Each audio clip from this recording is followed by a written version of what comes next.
বাবার ৫৮ বছর বয়সে আমি হয়েছি।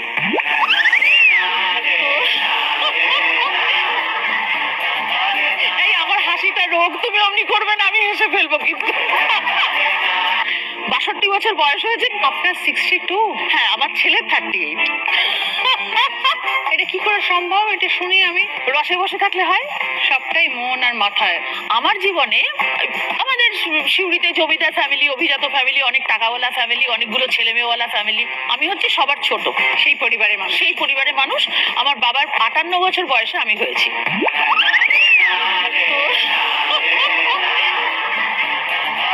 এই আমার হাসিটা রোগ, তুমি অমনি করবে না, আমি হেসে ফেলবো কিন্তু।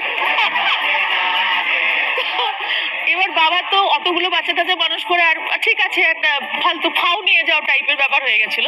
তো দাদা দিদিরা সব স্কুলে কলেজে পড়েছে। আমার যখন ৮ বছর বয়স তখনও কারো মনে হয়নি যে আমাকে স্কুলে ভর্তি করানো দরকার। আমার বাড়িতে কেউ আমাকে সেভাবে অ্যাকসেপ্ট করেনি, কারণ সবাই খুব সুন্দর দেখতে, ফর্সা ফর্সা আর্য সুলভ চেহারা, লাল লাল ঠোঁট।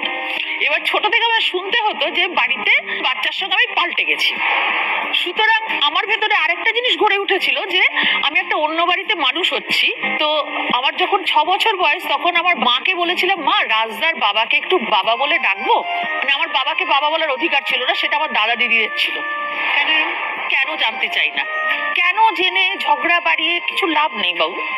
সরি, না না, তুমি আমার কন্যা সভা বলে ফেললাম প্লিজ। তখন আমি জানতে পারলাম, মা খুব আশ্চর্য বলে, কেন উনি তো তোমারও বাবা। তারপরে আমার যেটা অধিকার হলো বাবাকে বাবা ডাকার নয়, বাবু ডাকার।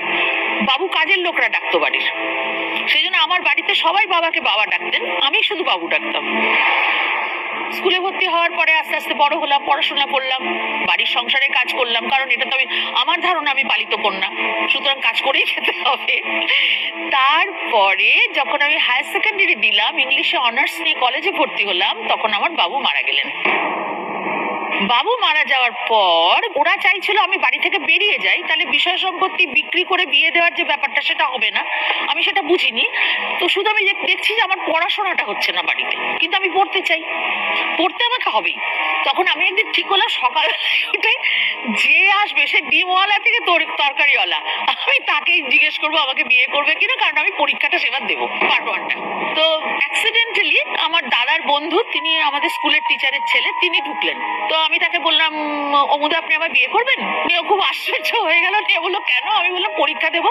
আমি তাদের বাড়ি গেলাম, গিয়ে বললাম যে আমি বিয়ে করব। তো তিনি খুব আশ্চর্য হয়ে বললেন কেন?